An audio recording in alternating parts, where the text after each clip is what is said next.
Bonjour, je suis Marie Drucker. Vous écoutez Au bout de l'enquête, le podcast. On les appelle cold case, ces affaires classées réputées insolubles. Elles résistent parfois plusieurs dizaines d'années aux enquêteurs, avant qu'un indice oublié, un témoignage inespéré ou une expertise scientifique innovante permettent de retrouver la trace des coupables. L'affaire que nous allons vous raconter aujourd'hui s'est nouée dans l'univers parfois impitoyable de l'entreprise, plus précisément dans une PME florissante entre Lyon et Saint-Étienne, fondée par un certain Philippe Gléty, 47 ans. Ce patron, très aimé de ses salariés, est un flambeur et un séducteur. Le 27 février 2012, il disparaît soudainement.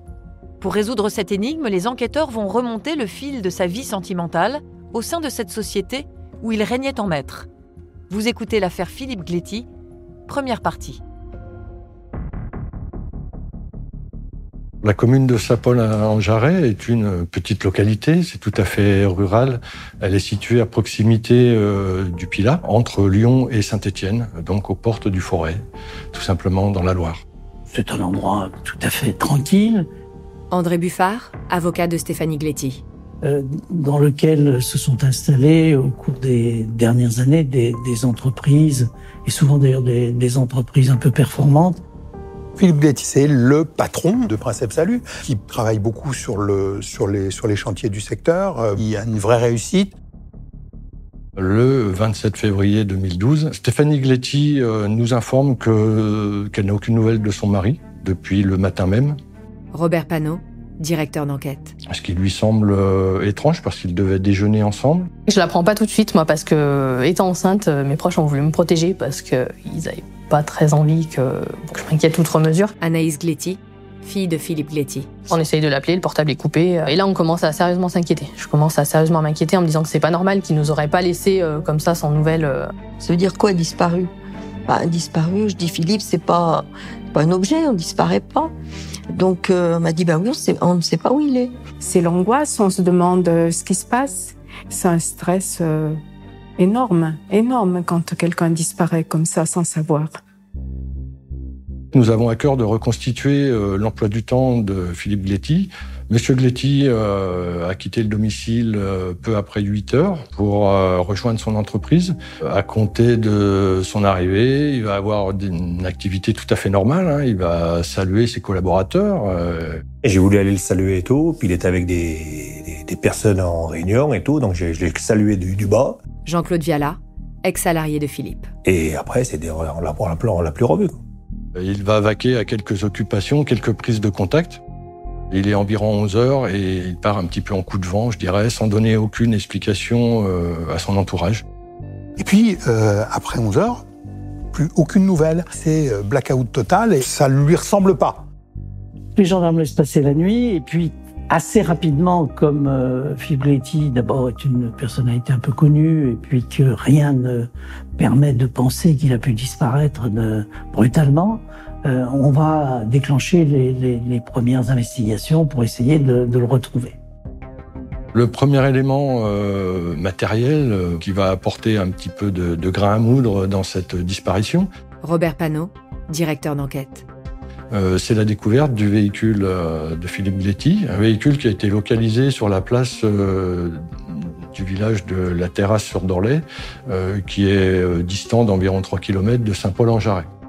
À l'aide du double des clés fournies par Stéphanie Gléty, le véhicule a été ouvert et tant à l'extérieur qu'à l'intérieur, il n'y a absolument aucun indice, aucun désordre particulier. On peut supposer que le monsieur Gléty est venu stationner à cet endroit dès lors qu'il avait quitté son entreprise aux alentours d'11 heures ce matin-là.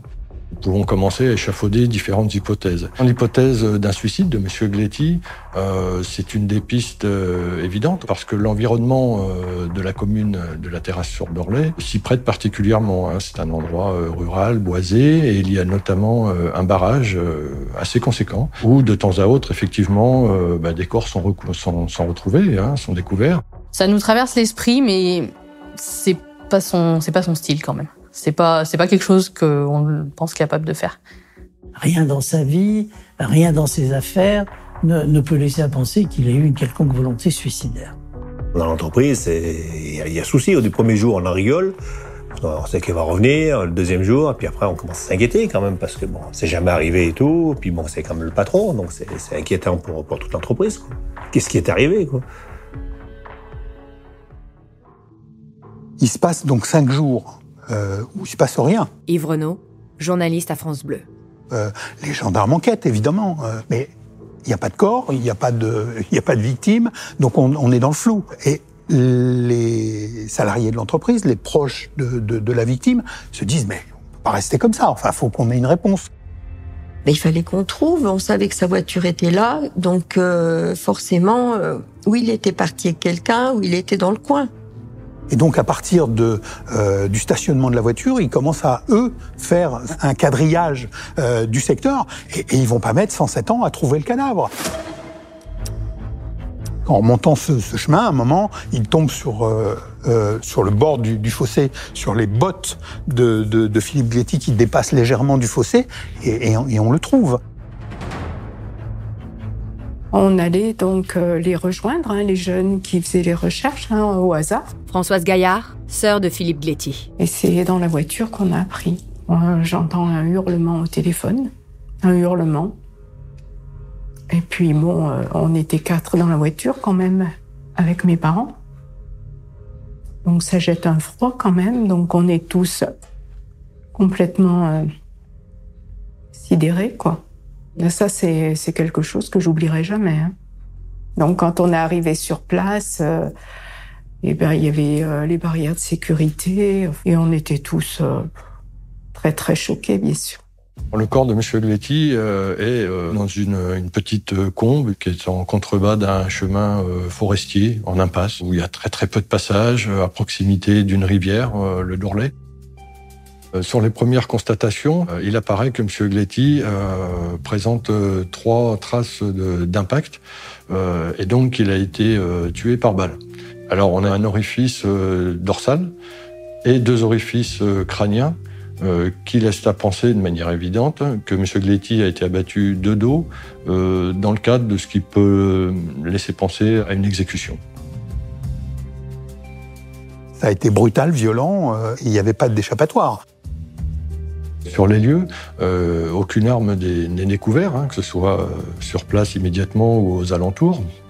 Donc aucun indice, sauf, et c'est très important, les projectiles qui sont restés pour certains. Et nous sommes en présence d'une arme qui serait de calibre 8 mm, donc une arme rare.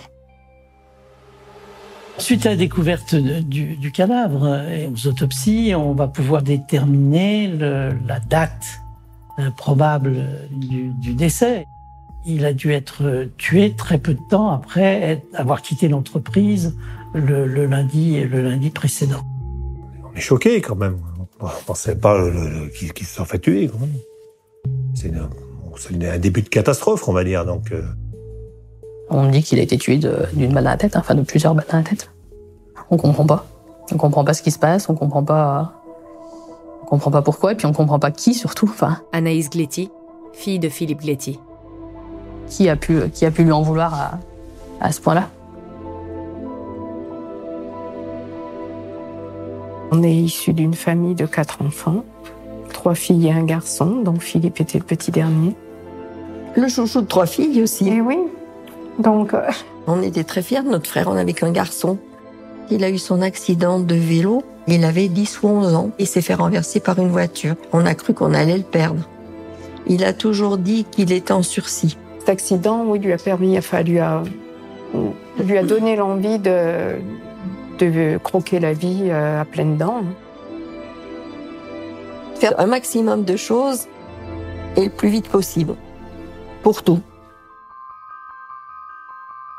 Monsieur Gléty, il a 47 ans, et il est donc dans la force de l'âge, il a beaucoup de projets, il est parti de rien, c'est un autodidacte. C'est quelqu'un qui n'est pas né avec une cuillère d'argent dans la bouche, ni quelqu'un qui a hérité de l'entreprise de son père. Et il avait envisagé de créer sa propre entreprise, ce qu'il a réussi à faire, effectivement, en s'installant à Saint-Paul-en-Jarret, à la tête de son entreprise nommée Princeps Salut.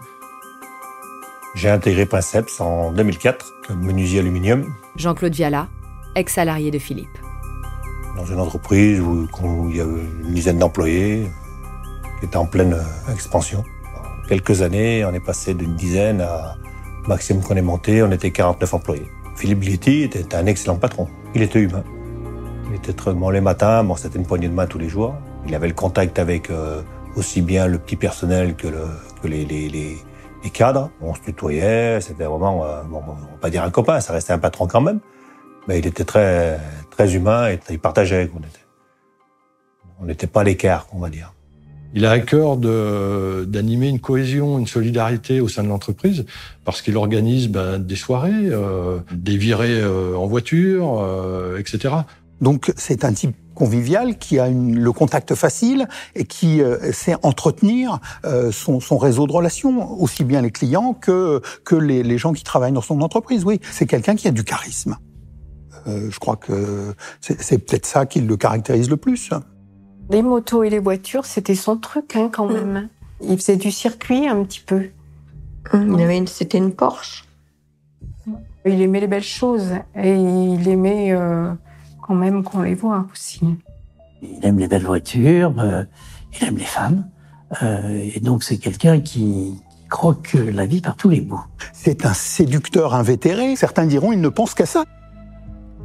Monsieur Gletti, très rapidement, on l'a su, avait une vie assez mouvementée, quelque peu dissolue, avec des relations extra-conjugales. Robert Panot, directeur d'enquête. Tarifé ou non, avec des amis, avec des inconnus. Donc là, on entre dans une hypothèse où il y aurait plusieurs sous-hypothèses, je dirais. À commencer par l'épouse de Monsieur Gletti. Effectivement, les enquêteurs vont s'interroger sur Stéphanie Gletti en se demandant quel intérêt elle aurait pu avoir à faire disparaître son mari. Très rapidement, l'hypothèse va prendre un peu d'épaisseur encore parce que nous apercevons qu'au sein du couple, il existe de véritables tensions. C'est un couple qui se dispute fréquemment, qui est un petit peu dans les violences légères. Et d'ailleurs, lors d'une perquisition effectuée au domicile du couple, nous découvrirons des clichés photographiques de certaines parties du corps de M. Gletti, où il est question d'ecchymose, de morsures, de griffures. Il y a tout lieu de penser que M. Gletti était en train de constituer un dossier concernant les violences commises par son épouse, en vue, pourquoi pas, d'argumenter sur un futur divorce, une future séparation. Et puis, le soir même de la disparition de Philippe Gletti, elle change la carte SIM de son téléphone.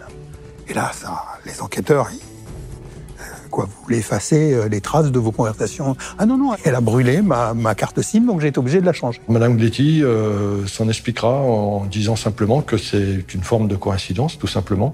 Elle juge que, quant à elle, qu'elle n'a pas cherché à dissimuler quoi que ce soit. Alors bien évidemment, Madame Gletti se défend de toute participation aux faits criminels et à la mort de son mari. Elle n'a pas d'explication véritable en ce qui la concerne.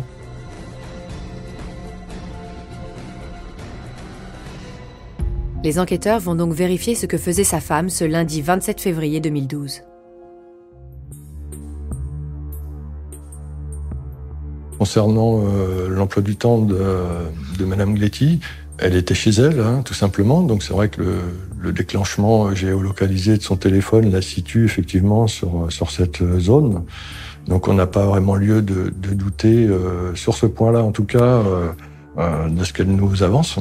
Et à aucun moment elle ne disparaît, à aucun moment il y a dans sa vie un créneau susceptible de lui permettre de commettre un crime.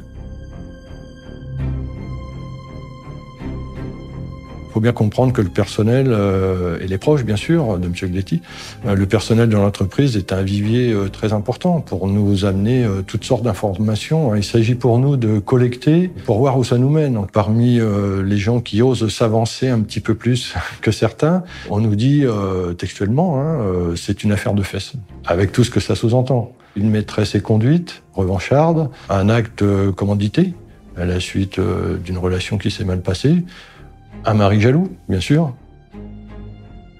surgit le spectre de l'ancien mari de Stéphanie, Philippe Traîne, qui avait mal supporté la trahison de sa femme avec Philippe Gléty, qui avait mal supporté qu'elle finisse par épouser Philippe Gléty, qui l'avait même menacé, qui était venu un jour dans les locaux de Princeps à lui, le menacer avec un couteau à huître pour lui dire « mais arrête ces relations avec ma femme, ça suffit, c'est bon quoi ».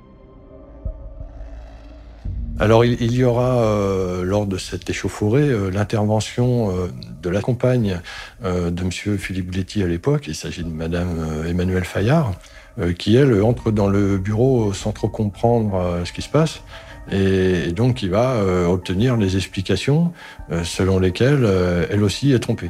L'échauffourée va en rester là, monsieur Train va choisir le repli. Évidemment, on va essayer de recoller un petit peu les morceaux avec sa compagne, hein. Mais le temps fera son effet. Finalement, la séparation aura lieu. Donc monsieur Train reste sur l'idée que s'il a perdu sa femme, il le doit à monsieur Gléty. Là où on tombe dans le vaudeville, c'est que l'ex-mari de Stéphanie s'est mis en couple avec l'ex-femme de Philippe Gléty. Et donc, le nouveau couple, Philippe Traîne et Emmanuelle Fayard, deviennent de fait des suspects potentiels à nouveau pour les gendarmes. Ils peuvent avoir le ressentiment de la trahison et de Philippe Gléty et de Stéphanie et de vouloir se venger quelques années plus tard. Là aussi, c'est encore un motif possible de l'élimination de Philippe Gléty. Les gendarmes creusent cette piste mais ne trouvent rien de significatif. C'est donc tout naturellement qu'ils se réorientent vers l'entreprise et ses salariés. Parmi eux, une personne joue un rôle particulièrement important.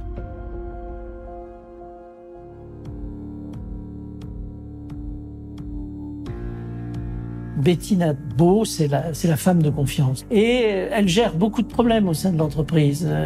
Elle fait office à la fois d'assistante, mais aussi un peu de directrice du personnel. Elle est aussi l'oreille de Philippe Gléty dans les ateliers. Enfin bref, c'est quelqu'un qui a une véritable importance au sein de l'entreprise.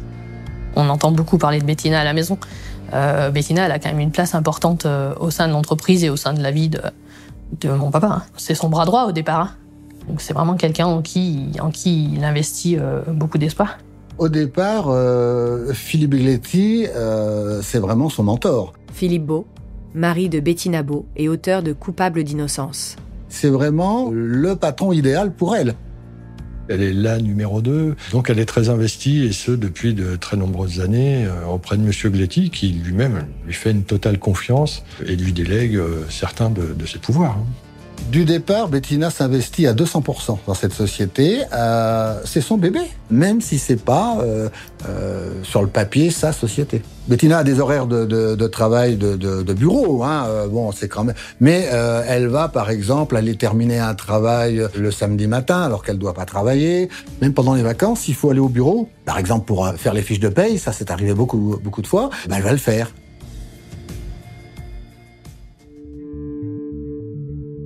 Dans une première audition qui se veut un petit peu sommaire, parce qu'à ce moment-là, il n'y a pas encore beaucoup d'éléments. C'est une audition assez classique, au même titre que les autres employés, où elle se montre totalement effondrée. Hein.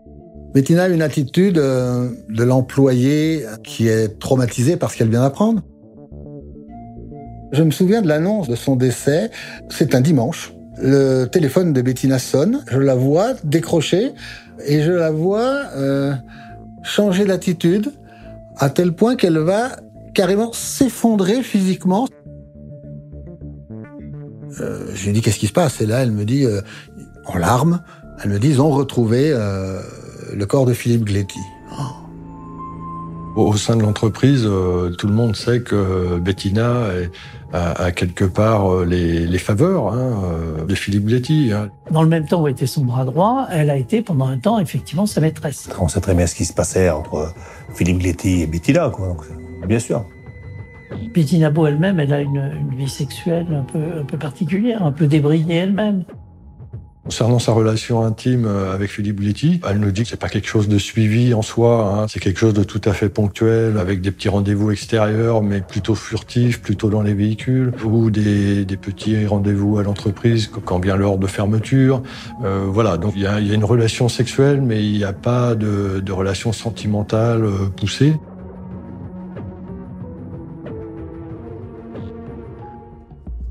Le 7 mars, elle est entendue comme témoin, simple témoin à la gendarmerie. Philippe Beau, mari de Bettina Beau. Donc elle va y passer 1 heure ou 2. De là, les gendarmes donc vont monter à la maison avec elle pour la perquisition. Bon, sur le coup, je suis un petit peu choqué, mais quand ils se présentent en me disant voilà, gendarmerie, on vient faire une perquisition, je dis ok, bien sûr. Dans ma tête, je me dis c'est normal. C'est la proche collaboratrice de Philippe Bléty. Les gendarmes vont de pièce en pièce, fouillent, remettent en place, questionnent sur des objets, etc.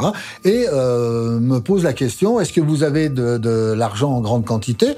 Je dis non, j'ai un petit peu de liquide, mais bon, sans plus. Est-ce que vous avez des armes ? Oui, parce que je suis amateur d'armes, j'ai des armes anciennes. Dans une table se trouvent rangés quelques revolvers et pistolets. J'ai voulu à un moment donné donc prendre une des armes pour leur donner. Tout de suite ils m'ont dit non, touchez pas aux armes et à ce moment-là ils ont mis les gants et toutes les armes ont été prises, mises sous scellé. Et on est immédiatement frappé par une de ces armes de poing qui est de calibre 8 mm. Robert Panot, directeur d'enquête. Et très rapidement, nous allons demander que des expertises balistiques soient réalisées afin, le cas échéant, de faire correspondre le profil de l'arme saisie et le profil de l'arme utilisée pour les faits. Le lendemain, je dois aller à la gendarmerie pour être auditionné pour la première fois. Tout le monde debout à 6 heures, chacun va se préparer, etc. Et à un moment donné, il est environ 7 heures du matin, Bettina est prête, elle est habillée de pied en cap, et elle est assise à la table du salon et elle pleure à nouveau. Ça y est, les nerfs lâchent encore, donc je vais pour la consoler comme je l'ai fait la veille. Et là, elle lève la tête, elle pleure toutes les larmes de son corps et elle me dit « c'est moi qui l'ai tué ». Donc là, le monde s'écroule. Le monde s'écroule, je comprends pas, je dis mais quoi ? Elle me répète c'est moi qui l'ai tué. Je dis mais c'est pas possible, c'est pas toi. Ça va pas. Alors si c'est moi qui l'ai tué. Je lui dis mais pourquoi tu l'as tué ? Ben je l'ai tué parce que je pouvais plus le supporter. Mais j'ai dit on tue pas les gens parce qu'on peut plus les supporter. Je lui dis tu l'as tué avec quoi ? Avec une de tes armes. Et là, tout se met en place. La perquisition de la veille, les gendarmes, le 8 mm, le gendarme qui insiste sur cette arme, j'ai tout compris. C'est bon, ça y est, j'ai dit non, t'as pas pu faire ça. Je pense à ce moment-là qu'elle est pas coupable, qu'il y a un complice ou qu'on l'a forcée à faire ça. Mais c'est pas ma femme qui a tué cet homme, c'est pas possible. Bettina me demande tout de suite, emmène-moi à la gendarmerie. Je dis, oui, bien sûr, il n'y a pas de problème, je vais t'emmener à la gendarmerie. Et quand on est tous les deux sur le chemin de la gendarmerie, elle me reparle de leur liaison. Alors, je savais qu'ils avaient été amants. Là, dans la voiture, elle me dit que ça continuait. Il y a des grands moments de silence parce que moi, je suis complètement perdu. Elle pleure de toute façon. Elle est incapable d'avoir une conversation autre que ces bribes où elle répète la même chose qu'à la maison. Vous venez d'écouter Au bout de l'enquête. Si vous avez aimé ce podcast, vous pouvez vous abonner sur votre plateforme de podcast préférée et suivre Initial Studio sur les réseaux sociaux. Au bout de l'enquête est un podcast coproduit par Initial Studio, Enibas Productions et France Télévisions, adapté de l'émission audiovisuelle éponyme produite par Enibas Productions et France Télévisions. Cet épisode a été écrit et réalisé par Nathalie Mazier. Vous pouvez retrouver l'émission Au bout de l'enquête sur France 2 ou en replay sur France.tv. Production exécutive du podcast, Initial Studio. Production éditoriale, Sarah Koskiewicz, Astrid Verdun, assistée de Marie Agassan. Montage, Joanna Lalonde, avec la voix de Julie Drey.